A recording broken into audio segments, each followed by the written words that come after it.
Very well, Steve. Thank you. Good, Um, good, good, good. I'm just checking it. We are fully live on YouTube and Facebook, which we should be. right, So if right. you're able to tune into us live, welcome. Drop us a comment or a question if there's something that you'd like us to discuss. Perhaps if we're talking about something and you have anything you want to say, drop a comment and we should pick that up and answer you live. How have you been, Dad? I'm doing very well. Yes, I'm working on another new project and really enjoying myself at the moment. We're everything's fine down here. Everybody's well, Good. so can't ask for more than that. Excellent. Excellent. Good stuff. Um, so this week I thought we would look back on a class that we've just released. We have done this from time to time with classes that we've just released, is just look back and watch them with the sound off, and me and you can sort of commentate on it and just discuss sort of key moments and points of interest and just talk about some of the techniques that you're using. Um, and so this latest one that we've added to the website is the Purple Tulips. So it's a still life picture. I've put it up on screen. This is you starting the class, showing the reference picture. And so perhaps let's start there, Dad. Why did you choose this particular? What drew you to this particular still life picture? Well, two or three things really. First of all, flowers. You know me, and I've mentioned it many times. I'm not a great lover of doing flowers. I don't mind them in the landscape, but when it comes to still life, not for me. However, whenever I've done them, I've enjoyed them and they've had a good reaction. So, who am I to say? But I do try to find something different, and this one was different. What I liked about it, and this is the photographic reference you're looking at now, you can see like the flowers in the background in the in a haze sort of thing, you know. So it's obviously out of focus. And I thought, wouldn't it be nice to be able to do that rather than just put a plain background on, which I could have done. But I thought, no, let's see. So at this stage, when you're looking at it, and I'm looking at it now, I'm thinking, now, am I taking on too much? Because when you start the project, you've no idea really whether you're going to put it off or not. But I've got a lot of confidence in myself, thinking, yeah, I think we'll give it a go. I did have an idea of how to do it, and you'll see this as we go through the different stages. And but what we've got to do here is do the background at the same time. Right. That's very important, and you'll see that as we go through. Great stuff. Well, let's jump a little bit ahead. You're picking some colors out here, and I've noticed you've chosen the dark green pastel mat for this. Mm, mm. Why was that?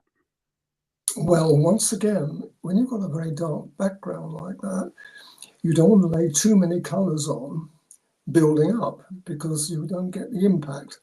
I mentioned this, I think I mentioned this when we did the lion.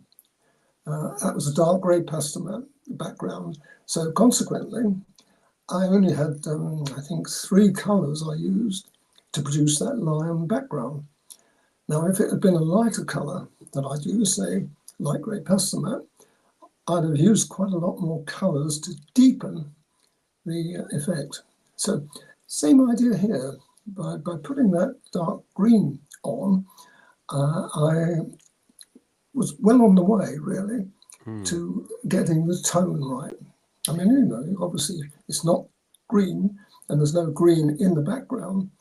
That doesn't really matter. It's getting the tone right to start with. Hmm. I can see you're putting colors to the picture, and this particular color looks really close to what's on the Mm, picture there. mm. Is that helpful? Because I mean, when you're doing pastel pencil work, you don't just put down a color and say that's it. You build the colors. So how does putting the pencil to the the paper help you if you're going to be graduating to that final color? Well, I'm looking at, in this particular case, I'm looking at the final color, the green that you see on there. And this is the color that I eventually want to do, but I can't put that on the site to start with. I've got to build it up, and you'll see that build up later on. But once I've got that color in my head, I then know what colors I've got to put on, like the ivory, for instance. Sometimes quite a lot of white in here as well. But the ivory and the yellows, and sometimes the grey as well. I use a grey, and then you put the colours that you see on there. So you're building the colour up very gradually. Danger though, if you overdo it, you're going to pancake it on, and then you're never going to get the final colour on. So it's a balancing job. I mean, I've done so many now, and so many different subjects that I know what I've got to do. Now here we're going to start. Now this is where, if you think, well, where do you start?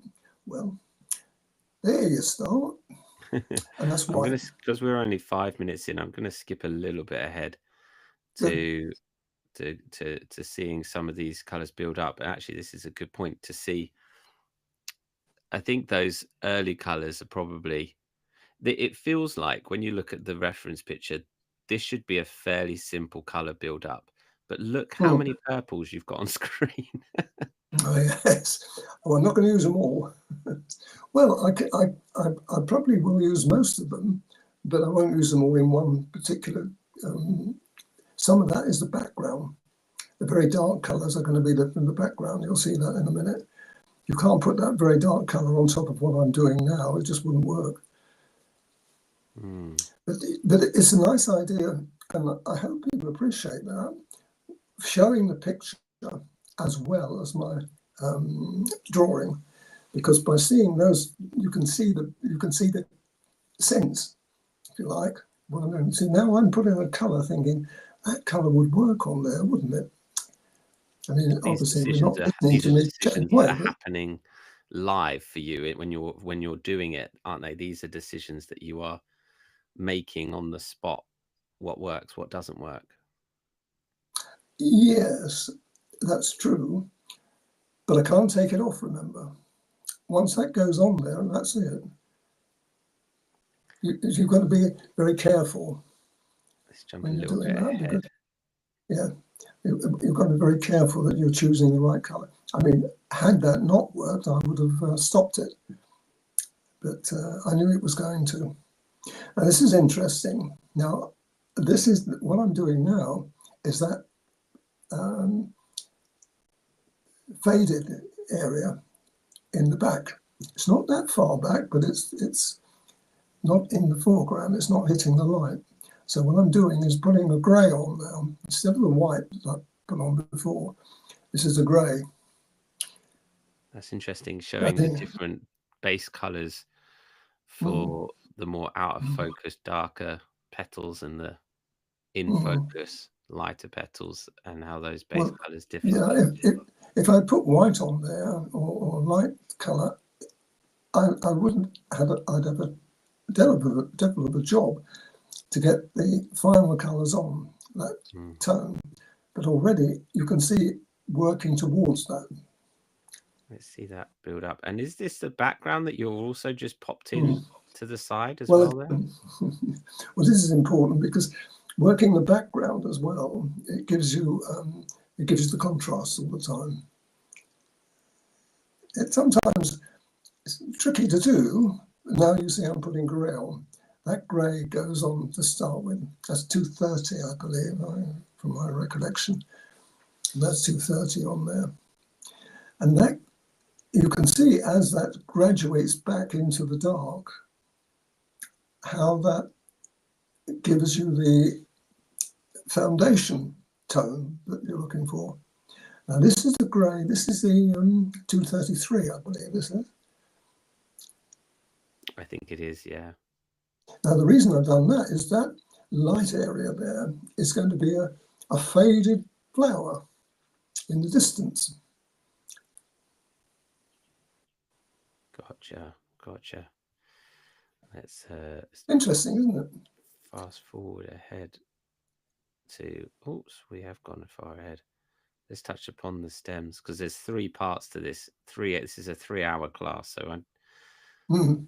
I'm conscious that well, one, we don't You're want to going be to run giving all the up. tricks away, but two, that we want to just see the highlights. So you're starting the stems now. Yes, well, green on green. You know, you can see it. But what's going to happen is I'm going to put a colour or a tone either side of that, and that makes that stand away. As you can see from the photographic reference there, it's standing away. Well, I've got to do that. It's quite hard, I've got to say, to be able to have to do that background at the same time. But there's lots of advantages to it. You know, sorry, carry on, Steve. I was going to say, is it a case of rinse and repeat? Once you just do one flower, have you kind of got all the knowledge you need to do all the others, or have you got to treat them carefully individually?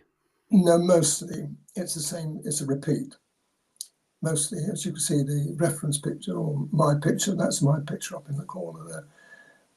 You can see that's more or less as colours. It's just a variation of the theme. So by now, I know the colours.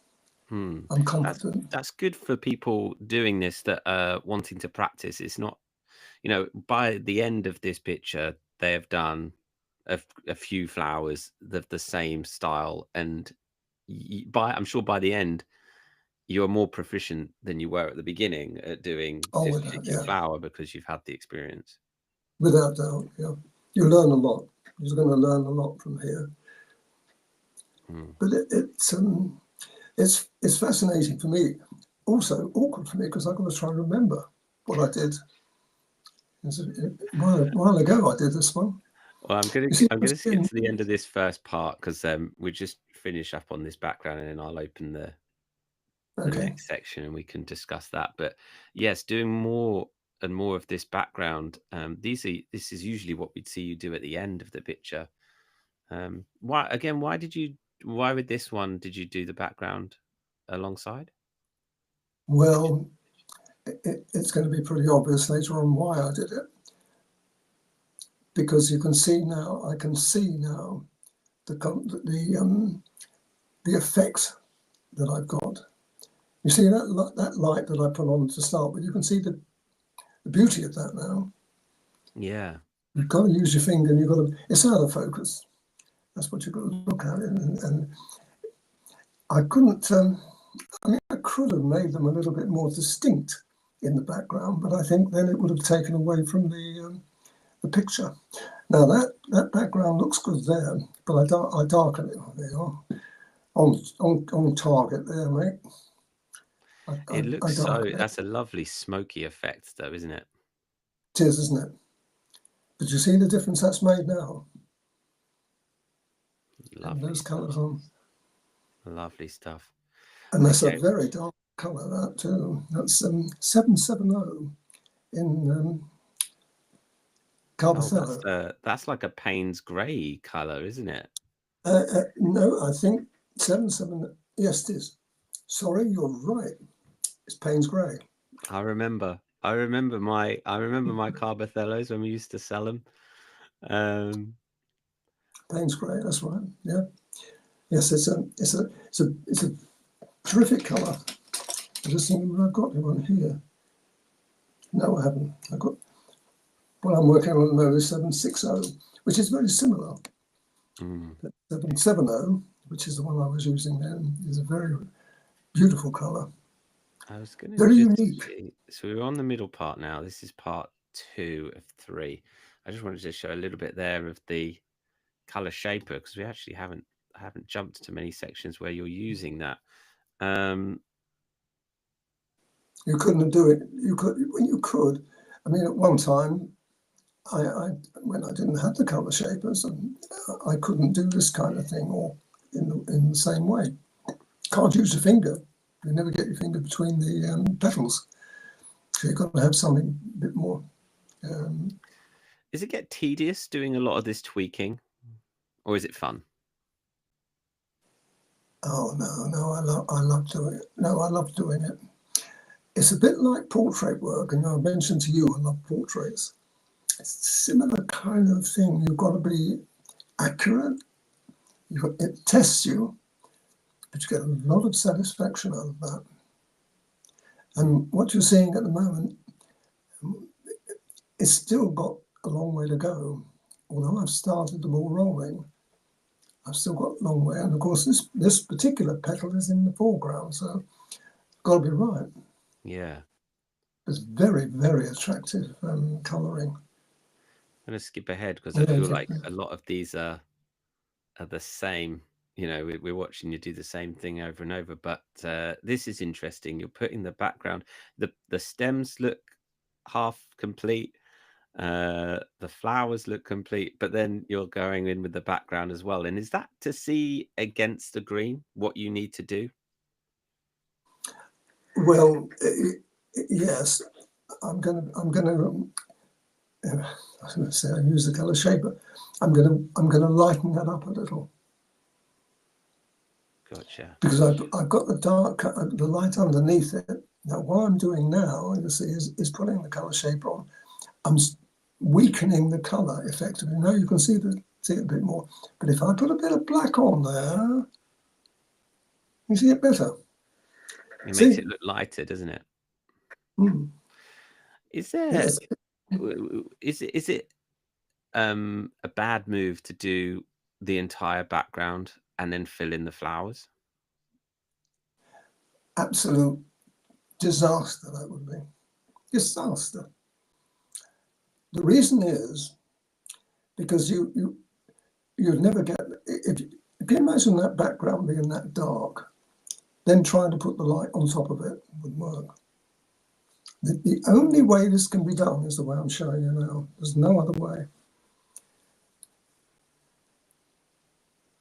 Lovely I mean, stuff. with oil, if you wet oil, it's slightly different. You can put a base color on, and you can put oil on top. Acrylic, you can put acrylic on top, but you can't do it with pastel pencil. You can't do it with watercolor either. So you're doing a few different stems at the same time. Well, I'm enjoying myself there.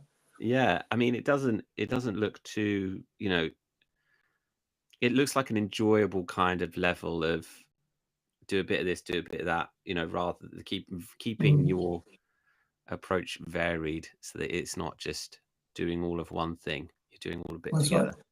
Now, this is interesting. What I'm showing you now is I've got white petal on top of a white petal. But can you see what I do is I use the green pastel matte paper to separate the two. You can just see that. I see. So you're leaving more of the paper coming through that white where you've done a harder application of white next to it. That's right. But then you put the grey on, you see, and you can see where that grey goes. And I do this quite a lot now, and I wouldn't be able to do that if I used a lighter colour paper. It's another benefit of using the dark paper. So that it's a grey and white base colour rather than just a white base colour and just a grey base colour. It's grey and white together. That's right. And as well, there's a little bit of gaps there as well for ivory. Is that all cream? Looks like it might be a creamy colour. The ivory's going on now, but you can see again, it's quite easy to lose your way. I'd lose that forward flower there if I'm not careful. Now, this is 102, I think. It's a very light yellowy colour. Oh, that jumped a little bit. You see how nice it looks though when you finish it. So you can see this was a hard one. This was hard because I had to. That was a light flower in the background. Now you can see on the picture, the finished picture on the top right under me, you can see that is not that colour, but it has to start off that colour, and then you put that's the yellow again, 102, and slightly darken it down.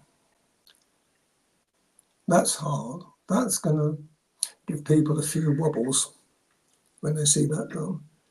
It's quite easy to lose your way. Jump ahead a little bit more. This looks really interesting. Tell us about what you're doing here. Well, that's the background color. Looks like you're really like you're creating that out of focus. You're literally putting it out of focus. It's so interesting. And I'm dragging the color from the background to do that. With the color shaper, I'm dragging it across. I don't have to put more color on, you see. I've got it already there. It's like having a palette. But look at that tone that I've created because of it. There's lots and lots of techniques in this particular picture. Yeah, it's really really shaping up. Let's just jump to see what you end up with in this second section of the tulips, and it looks like you're once again, you can see clearly now me leaving that white, the pastel paper between the two, because I'm using all the same color, but I can now see the difference between them. So all I've got to do then is layer them accordingly. That green line that you see between is the pastel paper showing through. And then gradually, as you build each petal up, you then bring that. I might show that in a minute. You see, that one's been done. Similar approach, isn't it? I'm learning, yes. how you're doing this. That's right. Once again, really, you see, you can still see that line. Imagine if I covered them all up, you wouldn't see them. And you could cover them up because that's white pastel on there. The actual drawing is white pastel. So it would, you'd lose it, completely lose it. Let's jump to the last part then, shall we? This is part 3. The final, let me just put it up. Here we go. The final hour and 10. So let's jump ahead. So you've done at this point, you've done all of the flowers. Is it plain sailing from now on? Does any part of you relax? Are you nervous at all when you're doing this, like filming? Does an element of you go, oh, okay, this is very straightforward from now on? No, I'm not nervous. I tell you what, though, I'm apprehensive at this stage because I've got those leaves to do. Right. And they're a whole new ball game. So a good idea before you go too far, I should jump to those leaves. Let's have a look. Because now here, you see, what I've done now, I've gone over the lines that I had with white pastel to accentuate it. So I now can see what I need to do with those leaves. Now, once again, I'm doing the background before I do the leaves. Don't ask me why. I just that was the way, because that's what I thought I had to do. Very often you work on instinct, you know. There's a lot of colours going into this. Yes. This sort of murky. You think that's not going to work out, is it? But you can see it does. And so, yeah, this is it. I really am here testing the water. I really don't know quite what I'm supposed to be doing here. I love that. That's great. Well, it works out for you, obviously. So you're explaining a few things. Well, you can see it works out. Look, that's what it ended up with. And this is where I said I was going to be apprehensive, because I would be. This is the toughest bit, I think. You've got to make all those leaves look good, and And also I had to unravel the reference picture, because the reference picture here didn't give me a lot of clue. You get crisscrosses and things. What's that? What? So you have to work it out before you start, and then change. And there's bits of that I change. It's also I feel like the top of the background is more straightforward because it's purples, but the bottom is a very obscure selection of colors to get to that. You know, you can't pick it apart. It's not an obvious. It's not one color or a couple of tones. It's sort of a murky You're quite right. mix. Well, look at the reference picture. That gives you an idea. When you looked at that reference picture, how on earth do you work that out? Yeah, absolutely. Let's jump ahead a little bit to see you finish this, and you've created that, especially over here on the left hand side, that fogginess with elements of light, and that I think all adds to the realism, you know. They're going to be darker once they come all the way down there eventually. But this was tough, this one, this bit. It looks it. This is where I'm doing those, beginning to get that in there.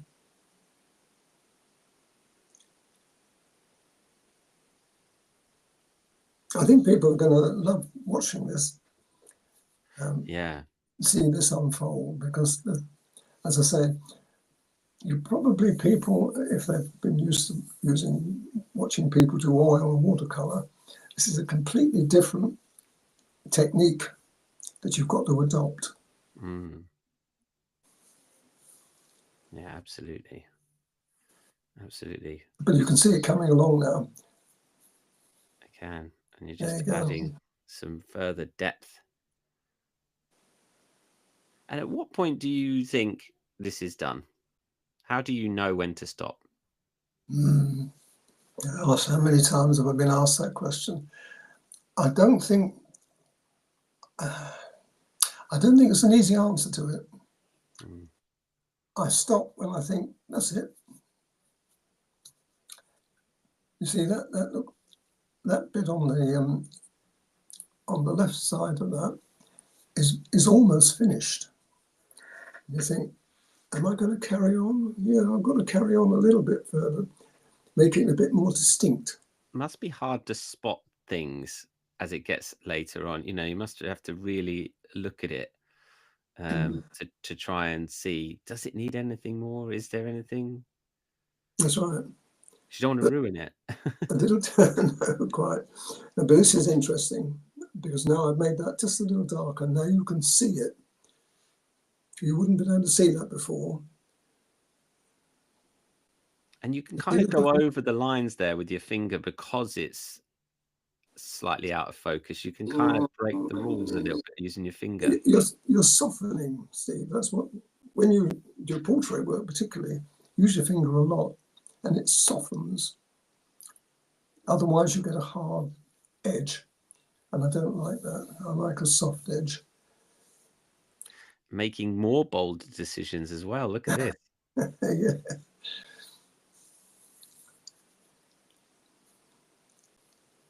So interesting.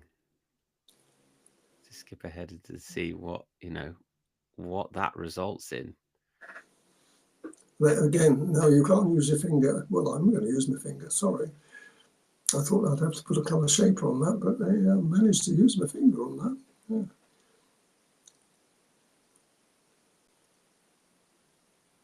I'm nervous watching you make such a change like that. You know, almost, well, don't touch it, don't spoil it, and you see something. You see something as, I mean, it looks fantastic. You know what you're doing, but That's right. wow. Even You're at this getting there point, now. you're I don't still think going we're in. finished yet. You've got just a little touch. When you said, when do you know when it's finished? Well, those tiny little touches I'm putting in now are the final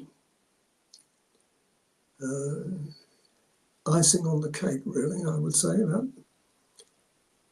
Well, But when you do that, you've still got to go back over those flowers again because we are minutes away, so you nearly there. really are final touches.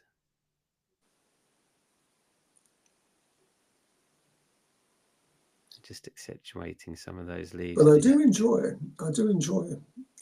these final touches. They make such a difference to the picture.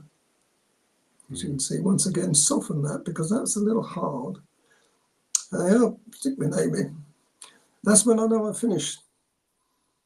There we go. Let me bring that away so you can see that.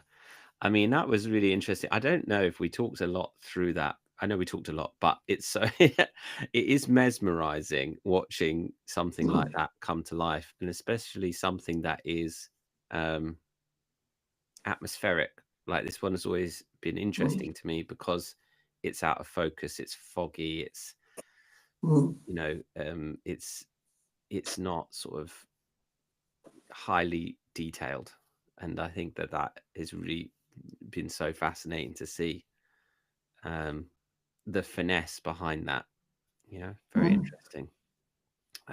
So yeah, that's come off really nicely. I hope people have found this interesting because I do like watching them back and showing people what is sort of behind the class, so that if people haven't got a membership or they haven't done this class, they can see by skipping ahead, through skipping to bits through the picture, they can see the kind of techniques that you're using, and perhaps it's something that they'd like to give it a go. Fantastic. Well, that one is available, obviously. People can learn to draw that one. I'm working on the white tiger. I know I mentioned last week.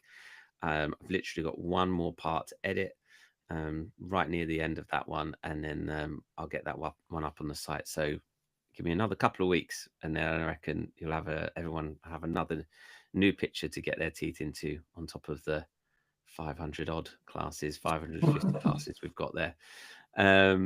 Excellent stuff. Well, thanks, Dad. We'll check back in next week at some point to see how you're getting on, and I'll give a progress. And we've got a few more classes that we still haven't gone through like this, so we may choose another one of the classes that we've added recently and talk about that. But if you have found this interesting, please drop us a comment or a like on this video, and if there's anything that you would like us to discuss, any questions or anything that come in, then just please drop them in a comment or email us and we'll talk about them on the show. But we'll leave it there for this week. So thank you so much, everyone, for watching and for listening. I'm Stephen Bradley. And I'm Colin Bradley. Enjoy your week.